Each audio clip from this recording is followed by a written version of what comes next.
Boa noite a todos. Já começo agradecendo o convite dessa casa, da gente estar aqui hoje. Uma alegria reencontrar amigos queridos, a gente está junto há tanto tempo, né? A gente faz parte de um grupo de estudos aqui da casa que já estamos juntos há quantos anos, Maria, mais ou menos? Uns 8 anos? Por aí, uns 9 anos. 8, 9 anos. Era no sábado, presencialmente, e hoje a gente faz virtual, nas sextas-feiras, né? Então, a gente tem grande gratidão, porque a gente aprendeu muito, né? Foi muito acolhido pela espiritualidade amiga que aqui está e acolhe a todos nós. Então, nessa noite, trago comigo meu esposo, o Tino, que ele é músico, e a gente vai falar sobre a espiritualização da existência. Antes de começar essa reflexão, eu sempre peço para ele fazer uma música no começo e no final, né, para ajudar a gente a entrar no clima assim, da reflexão. Então, eu vou passar para ele.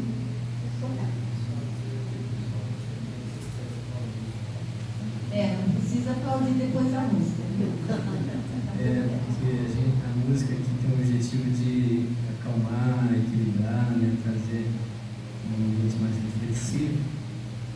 Não é nem um show, nada. Só uma música para a gente equilibrar a mente, tá bom?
Estou mudando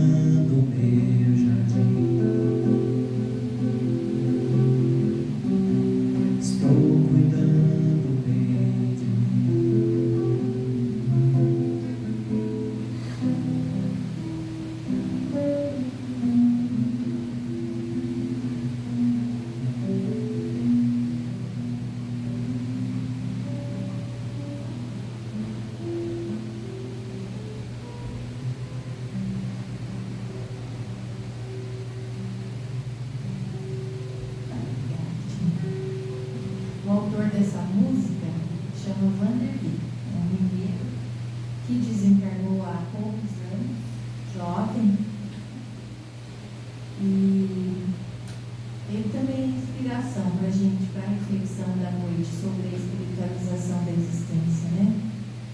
Que às vezes a gente está vivendo o nosso dia a dia e esquece que a gente pode ser chamado a qualquer hora, né? Que a qualquer momento a gente também tem que prestar contas do que a gente fez, de tudo que a gente recebeu, que a gente tem que olhar para aquilo que a gente construiu aqui dentro, aquilo que a gente deixou.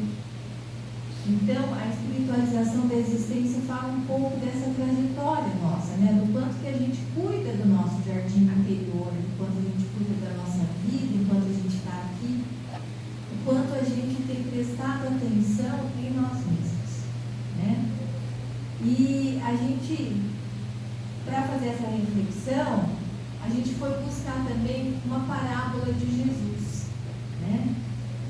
No momento em que Jesus se encontra com o doutor da lei, né? E esse doutor da lei chega próximo a Jesus e pergunta, né? Mestre, o que eu devo fazer para ganhar a vida eterna? E interessante só da gente pensar na pergunta, né? E se ele era doutor da lei, né? Por que ele perguntaria isso para Jesus? Não é verdade? Ele era doutor da lei mosaica. Ou seja, ele sabia a resposta daquilo que ele estava perguntando. Mas ele perguntou por quê? Eles gostavam, né, de ostentar os seus saberes, né, de mostrar o seu orgulho, né, de trazer armadilhas para o Cristo, né, de colocar em situações difíceis. Então, todos aqueles que estudam essa passagem dizem que ele se aproximou de Jesus para o tentar, ou seja, para ver, será que ele sabe mesmo o que ele anda pregando por aí, né? E Jesus, com aquela forma humilde, carinhosa e amorosa, olha para ele como uma criança no seu orgulho, né? E diz para ele, mas o que está escrito na lei? Né? O que você lê nela? E ele responde para Jesus: amarás ao Senhor teu Deus de todo o teu coração, de toda a tua alma, de todas as tuas forças, de todo o teu entendimento, e ao teu próximo como a ti mesmo. Ou seja, ele sabia o que ele estava perguntando, né? Ele sabia. E ele dá essa resposta profunda que remete à lei mosaica, né? Que está lá nos mandamentos de Moisés: amar a Deus sobre todas as coisas. Então a gente está falando aqui de espiritualizar a nossa existência. Começa por aí, né? Com certeza. Reconhecer o Pai que nós temos, né? Quem é o nosso Criador? Reconhecer que esse DNA está dentro de nós, DNA divino. Reconhecer a nossa essência divina. Então, amar a Deus sobre todas as coisas, de todo o coração. O coração acede os sentimentos, né? Todo sentimento, com toda a força, com toda a alma, né? Quando ele fala de toda a alma, significava para eles, porque sempre que eles falavam em alma, os judeus, eles pensavam a alma juntamente no espírito encarnado. Então, significava que era aquele que ia demonstrar por ações o amor que tinha ao Pai. Então, de todo o coração, quer dizer, todo o sentimento, mas com toda a alma, quer dizer, mostrando mesmo o que sentia através das suas ações, das suas atitudes, de todas as tuas forças, ou seja, colocando tudo que tinha a serviço de Deus.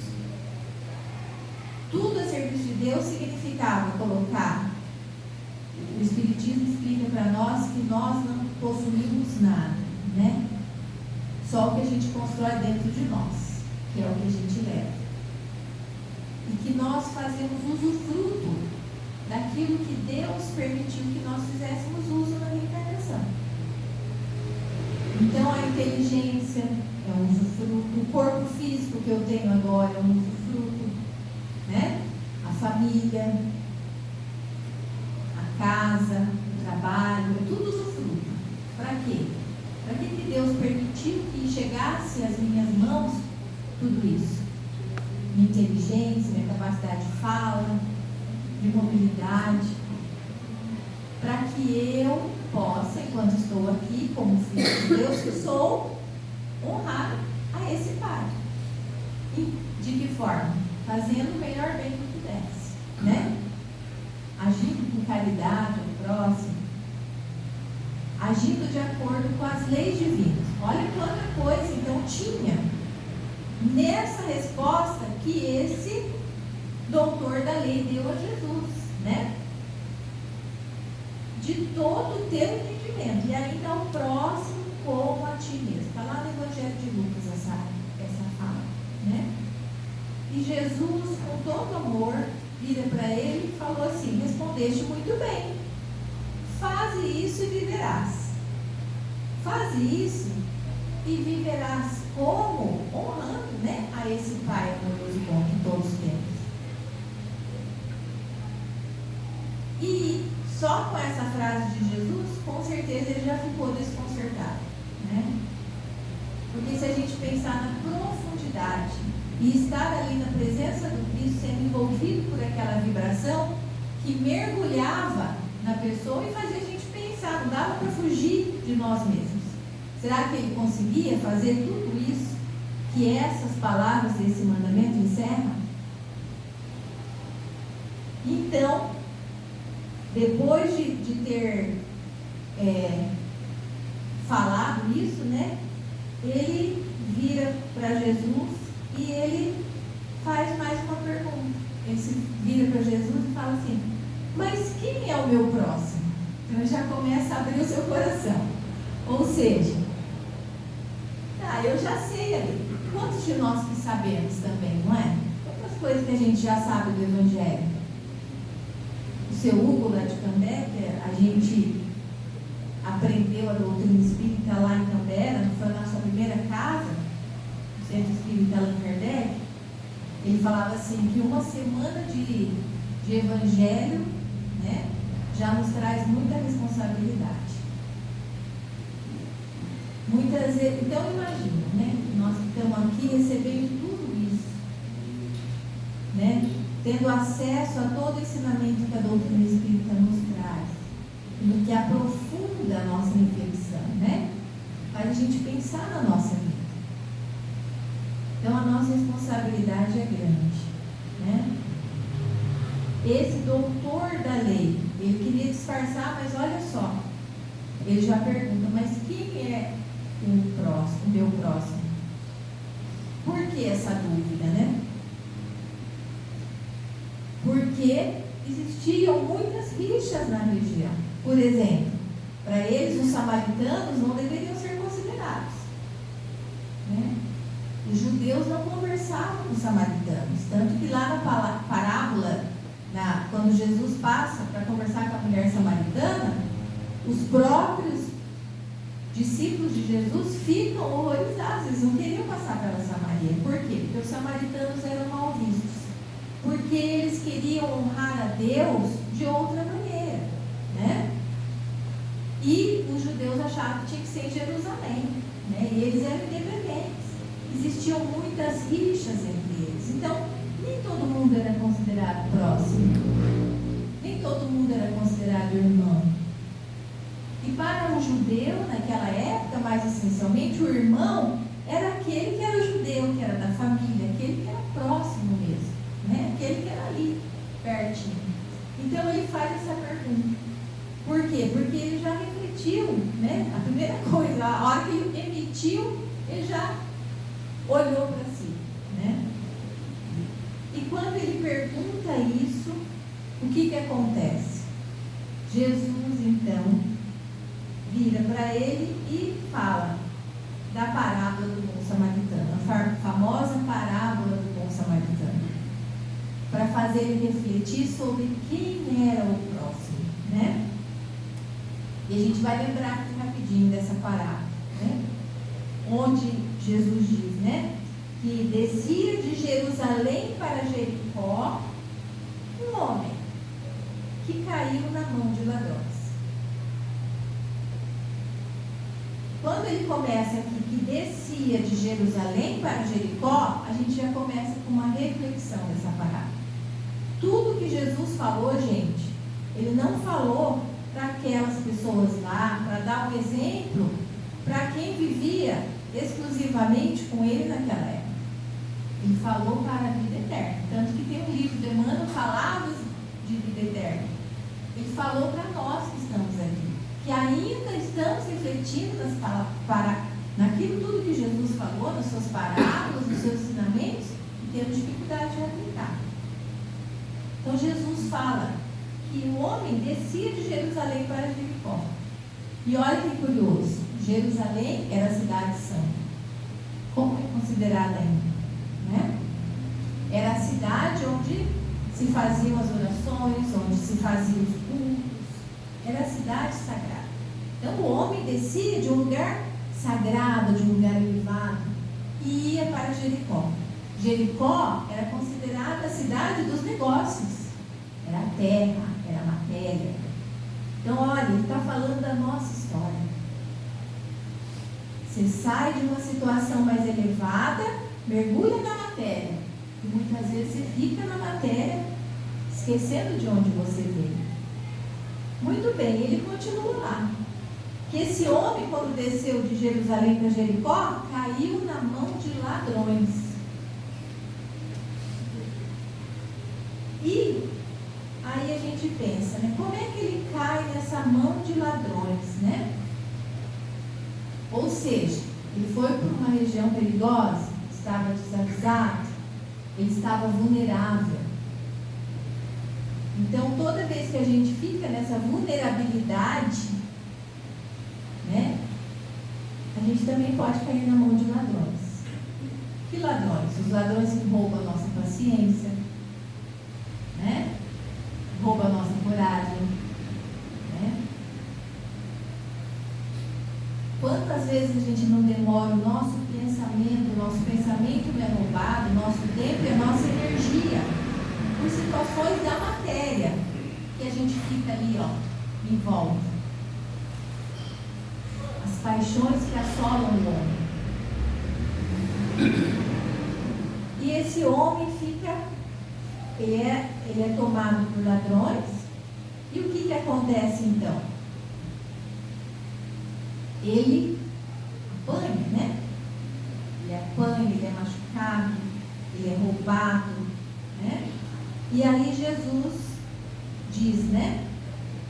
Deixa eu só me achar aqui onde que eu não me perdi.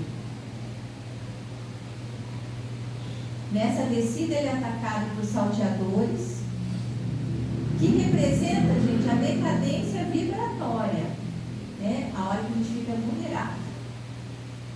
E aí, ele fica ali à beira do caminho, semi-morto, diz a parábola. E aí passa um sacerdote, ou seja, alguém que representa a religião, né? Mas ele viu e passou ao largo. Alguém que teria incumbência, né? Que sabe dos ensinamentos, como aquele doutor da lei que está ali falando com Jesus. Mas não quer parar. Talvez preocupado de cumprir as suas obrigações no templo, porque lá no templo ele é o religioso, mas lá na rua, lá diante do caído, ele não é, ele passa ao largo.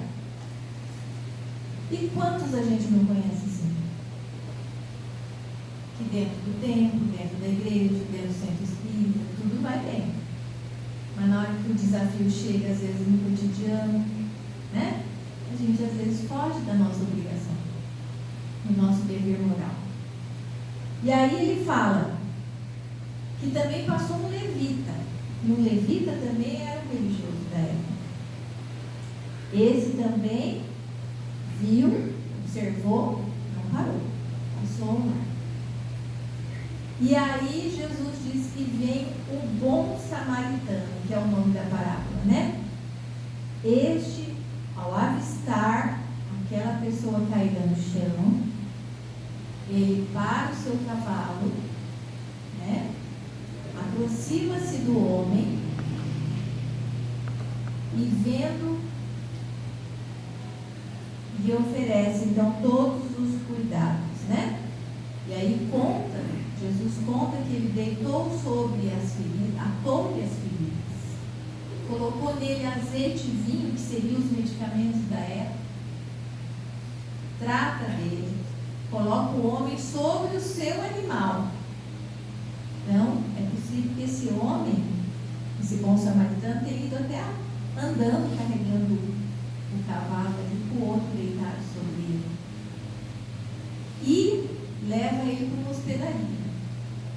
Chegando nessa hospedaria, ele paga a hospedagem, recomenda todos os cuidados para o hospedeiro e paga adiantado e diz para ele que gastasse o que fosse pela recuperação daquele homem, que ele iria voltar para ver como ele estava e que tudo que gastasse ele pagaria depois, novamente. E depois de contar tudo isso, Jesus pergunta para esse moço, né? Qual dos três te parece ter sido mais próximo daquele que caiu na mão dos salteadores?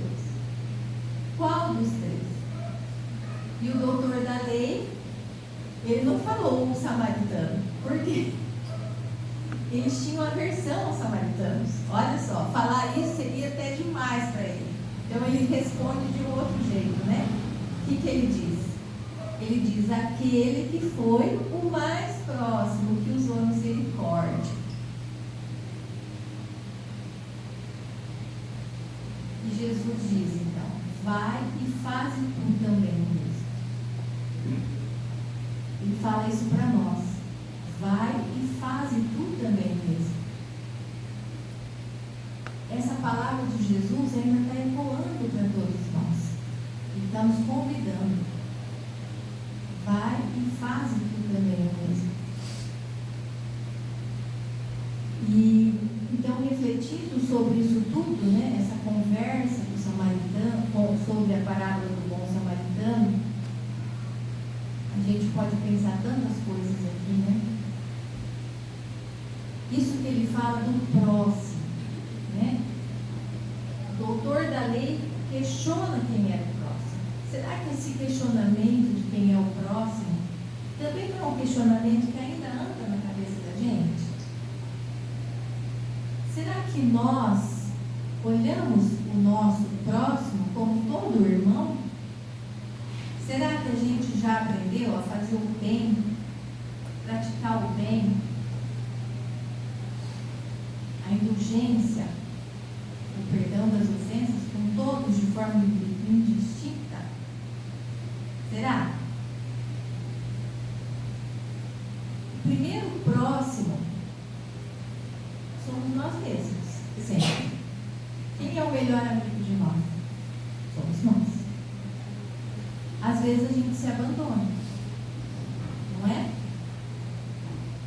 Quantas vezes que a gente não se perdoa, por exemplo, por uma falha? Como é que eu vou falar de perdão para o meu irmão, sendo que eu mesma não me perdoo, às vezes, por uma falta cometida, não é? Quantas vezes que a gente fica lá colocando chicotinho, né? Por que eu fiz isso? Mas por quê? Então a gente tem que refletir, né? Primeiro próximo sou eu. Eu preciso amar a mim mesmo. Não no sentido de camuflar as dificuldades que eu trago, mas de reconhecer: olha, eu sou assim. Trago dificuldades, trago defeitos, né?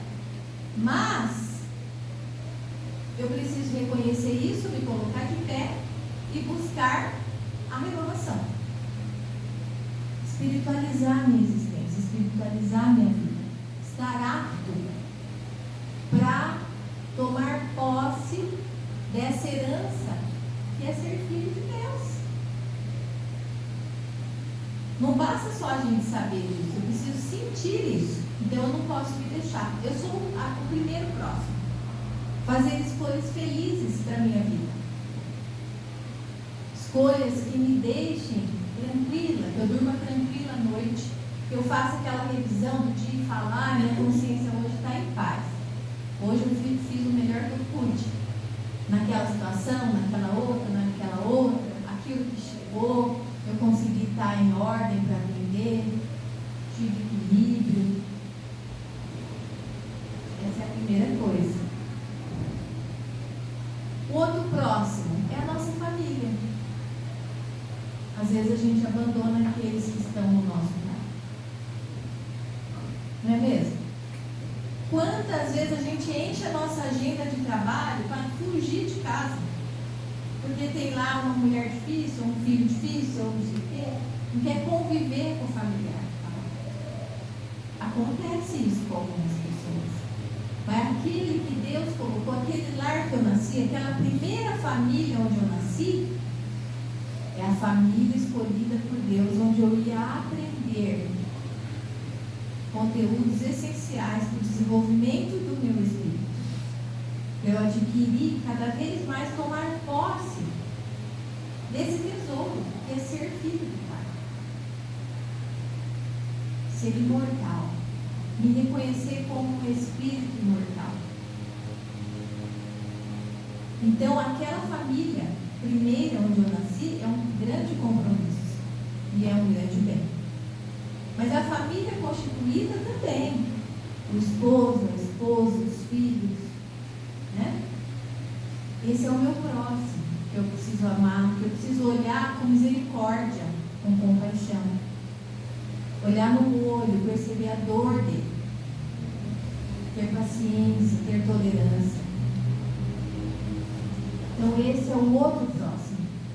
Quantos que fazem, você chama às vezes, vamos lá para fazer uma caridade, fazer uma sopa fraterna, né? Fazer algo para o próximo, e a gente recebe muita ajuda de pessoas que vão. Mas aí às vezes você fala, nossa, mas eu não estou conversando com meu marido essa semana. A gente brigou, nós estamos sem falar um com o outro. Percebam quantas contradições existem ainda na nossa vivência daquilo que Jesus nos falou, não é verdade? Então a gente precisa lembrar, né, que aquela família é o meu próximo também, é o meu campo de trabalho. A terceira é a gente saindo dali. É os nossos primos, né, essa família mais distante, a família espírita, esse lugar de trabalho aqui. Faz parte de uma grande família. Que também a gente tem o nosso próximo aqui para amar. Tem um próximo que está lá no nosso trabalho. A gente passa 8 horas no trabalho. Né? E a gente precisa trabalhar 30, 40 anos numa profissão para poder se aposentar.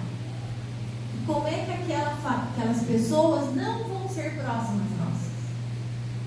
Como é que eu vou continuar vibrando raiva para o meu chefe? Né? Ele é meu próximo. E tirando o próximo que está lá, a gente vai pensar na humanidade inteira. Porque todo lugar, né? Todo lugar é um campo de trabalho, diz o Emmanuel, né? Todo lugar é um campo de trabalho, onde nós somos convidados a amar, né? A desenvolver a compaixão, a desenvolver a tolerância. Então, a gente pensar em tudo isso, né? E pensar nessa recomendação de Jesus, ó, vai e faze o mesmo. Foi para nós que ele falou, né? Vai e faze tu mesmo. Ou seja, vamos ter misericórdia uns dos outros. Vamos olhar para o outro como um irmão, como um espírito em desenvolvimento como eu. Né? Alguém que está ali, lá no lado, que Deus colocou na minha trajetória. Para eu aprender, para eu ensinar. Às vezes eu sou aprendiz, às vezes eu tenho alguma coisa que eu já adquiri que eu possa passar para ele, ensinar. E ele tem muitas coisas, muitas qualidades que também ele pode me ajudar. A gente está aqui para ser companheiro um do outro, né? E é dessa maneira que a gente vai espiritualizando a nossa existência. É preciso que a gente forme no nosso cotidiano novos hábitos. Novos hábitos. Então eu preciso mudar a forma de pensar, né? O pensamento nosso vai gerar uma palavra, a palavra gera ação, a ação gera hábito. Tudo que a gente quer aprender de novo, né, de novidade, a gente precisa exercitar, não é verdade? Eu trabalho com adolescentes e de vez em quando aparecem adolescentes, por exemplo, que não têm hábitos de higiene consolidados. Adolescentes, lá numa escola pública, não têm hábitos de higiene. Por quê? Porque não teve alguém no seu caminho, mamãe e papai, que todo dia batessem na tecla de ensinar a consolidação daquele hábito, né? E não é falar, é tentar fazer. Agora vamos trazer isso para a nossa vida, né? Para a nossa vida. Eu quero aprender a tolerar, a não ser mais o explosivo que eu sou, porque a pessoa vem falar comigo, eu já perco a paciência. Eu quero parar de ficar irritado, né? Como é que a gente vai abandonar esse hábito? Porque isso virou um hábito porque a gente acostumou. Não tem gente que a gente até coloca um apelido, falar, o reclamão chegou, né? A pessoa já ela sempre olha o defeito, né? A dificuldade. Não vai dar certo. Você falar, vou fazer o bolo. Não vai dar para todo mundo comer isso. Não vai crescer. Antes de você fazer, a pessoa já começa a colocar os impedimentos. Temos ou não temos? É hábito mental.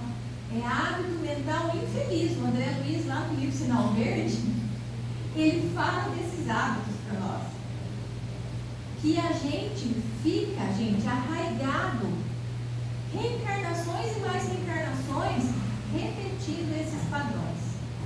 Chegou a hora da gente romper, né? Romper para a gente construir virtudes, para a gente ser como esse homem, como esse bom samaritano que salta de um cavalo ao ver um caído. Ele nem pensou, será que esse cara não está armando do meu lado? Hoje eu já ia pensar isso, olha só, porque eu não sou boa samaritana. Eu ia falar, nossa, pode ser alguma armação, vou lá, daí caminha, salta, vai que ele não está caído, por exemplo.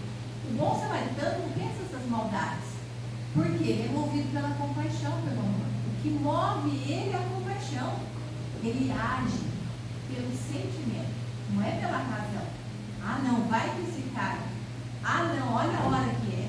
Tudo isso é colocar a razão antes, só que impede a gente de fazer o bem. A gente tem que ser tocado pela compaixão. A compaixão é deixar o Deus que habita em nós tomar conta de nós. E a gente olhar o outro com piedade. Aí não dá para todos esses senões falarem antes de nós, antes de colocar todos os impedimentos. E eu lembro aqui, né, de uma amiga que ela contou ontem até para nós. Veja só, como que ser religioso, como Jesus coloca na parábola, né? Quantos religiosos passaram ali e não fizeram nada?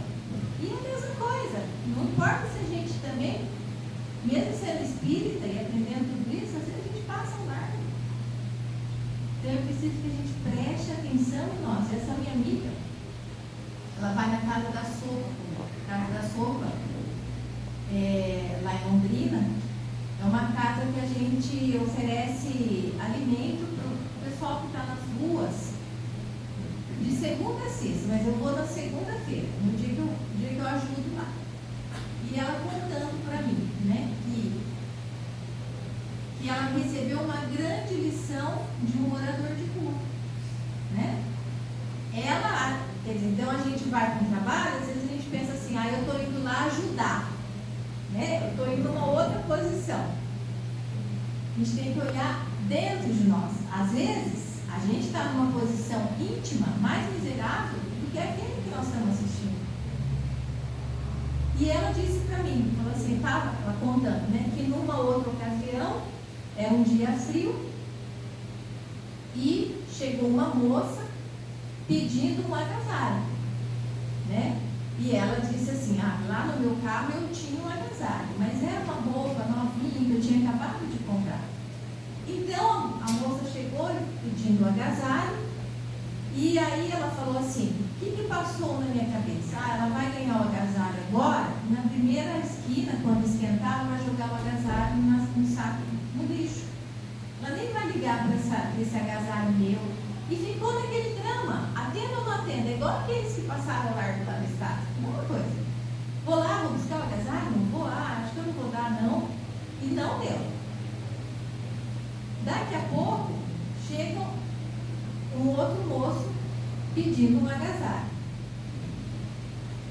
E aí ela falou, tinha um outro rapaz que também estava nas ruas, nessa condição, e ele, na hora que o moço pediu o agasalho, eles não tinham agasalho para dar para ele, ele falou assim, eu tenho agasalho aqui, eu tenho 3 agasalhos comigo. Aí ele abriu a blusa, falou, eu tenho essa camiseta, tenho essa de baixo, essa outra, você pode escolher.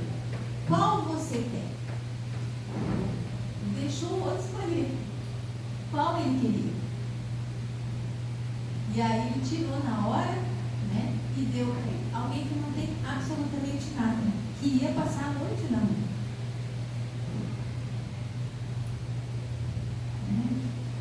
Então, olha só, agindo com misericórdia e com compaixão do seu próximo. Porque às vezes a gente está ali e não está ainda nessa fase. Então é preciso que a gente reflita muito sobre o que Jesus nos convidou a refletir, mas quase tu mesmo é um convite para que a gente olhe as oportunidades que a vida está nos dando todo dia com o nosso próximo. Todo dia. Para a gente fazer o mesmo.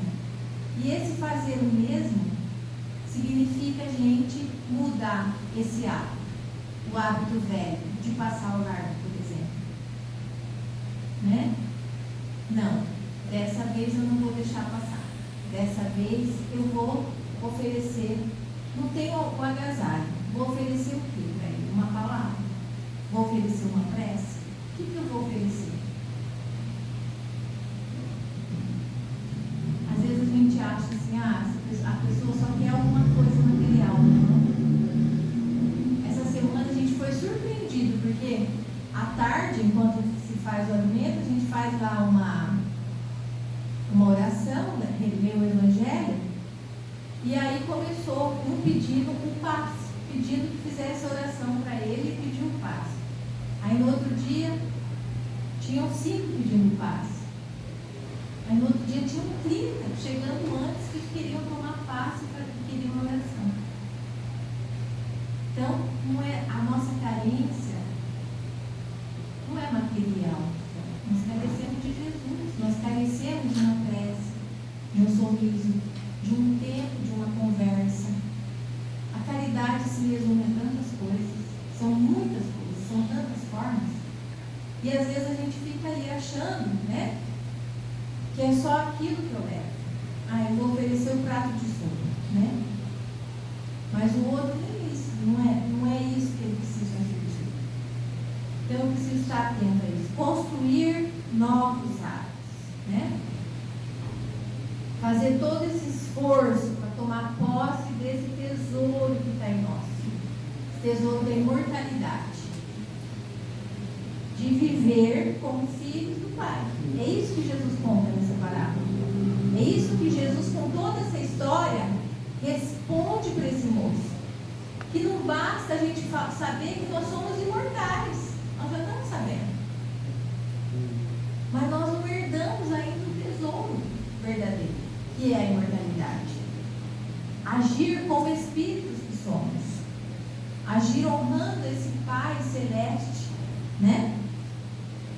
E, para terminar, o time vai fazer uma música aqui para nós, a gente já está com o nosso tempo esgotando, né?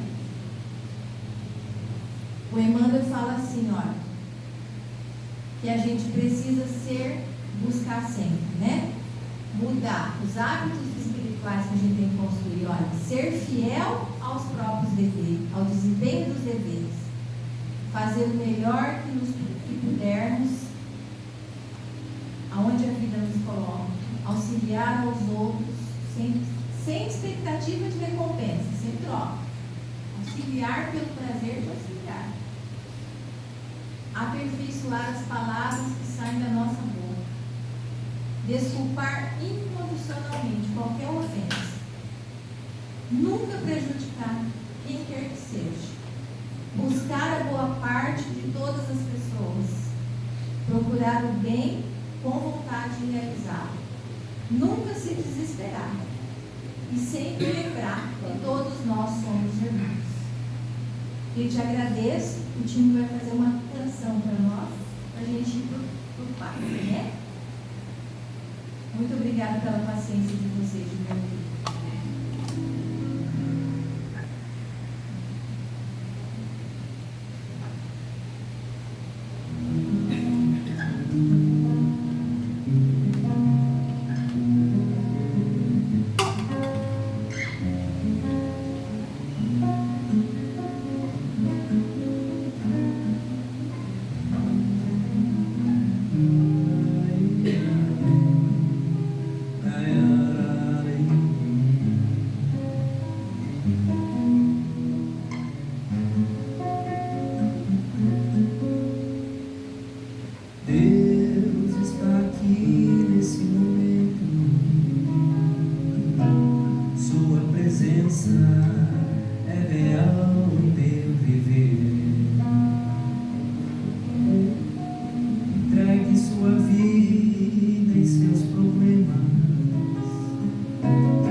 você chorar, mas Deus te quer sorrir.